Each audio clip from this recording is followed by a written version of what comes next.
Yeah, so the way I've boiled down Wollstonecraft's vision in the way that at least I mean, there's all sorts of things that you could talk about with regard to her vision, but in terms of how she thinks about rights, I would say that for her, civil and political rights were definitely necessary, but they were a means to virtuously carrying out one's duties. And so virtue and duties for her are more important concepts, and you see them if you were just look at the number of times that these words, are seen in the text. You see that they're much more important to her thought, though rights are crucial as well.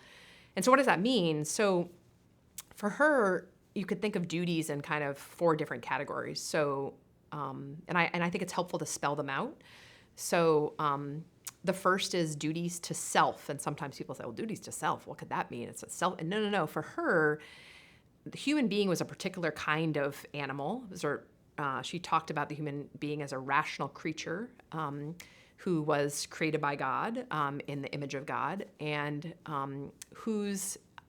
she doesn't use the language of being whose soul needed to be rightly ordered in kind of the Platonic sense, but she does sort of adhere to a lot of kind of Plato in the sense of wanting to participate or imitate the goodness of God. And so for her, there's this one, you have to imitate God's goodness and you have to imitate God's wisdom.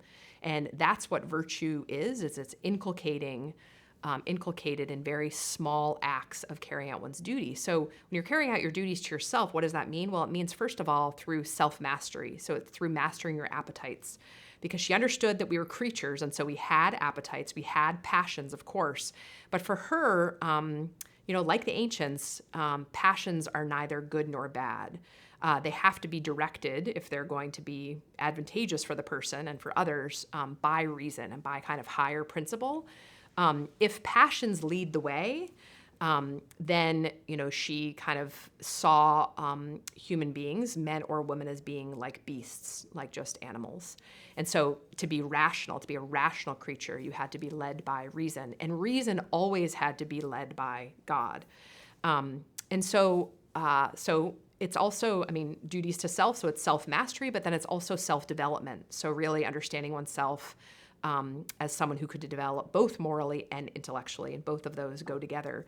So in terms of rights, well, women needed the right to a really rigorous education the way men had, in order that they could carry out those duties to themselves, to develop themselves both intellectually and morally, in order to develop self-mastery. So they wouldn't be but like sort of,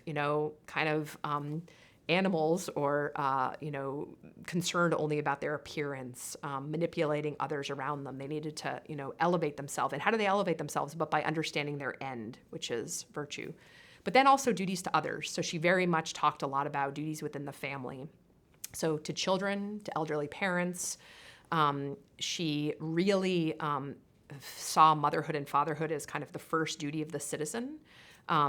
Duties to fellow creatures. So she has these lovely lines where she talks about, you can only understand how your relationship with God by how you treat kind of the lesser, the servants among you, which is really quite beautiful. And then, of course, duties to, your country and those kinds of things. So all of that, though, is not, I think it's really important that you don't, a lot of people, and there are even Wollstonecraft scholars who kind of get this wrong, is they understand when they write duty, she comes before Kant, but they read her as this Kantian who sort of puts duty first. And there is a way in which duty is chiefly important, but it's in a pre-Kantian way, in an older sense of being drawn by the good. And that's how, older thinkers, ancient thinkers understood, you're being drawn by what is good, and then you're, to virtuously carry out that duty, ultimately for the good of others.